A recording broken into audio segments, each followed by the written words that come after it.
Hey guys, today we talk about how can you disable new matches notifications on your Hang app. We go to figure out the solution or know how you can do that on your app.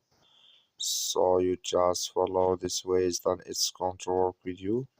All you have to do, you just go down, click your own photo profile down here.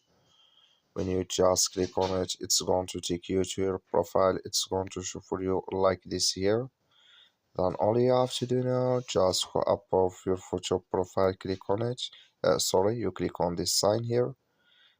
When you click on it, it's going to take you to this list.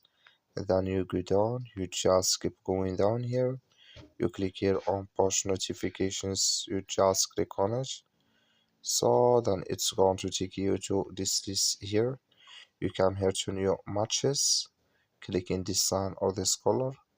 Like you see color, it's gone. That's meant new matches notifications disabled with us now.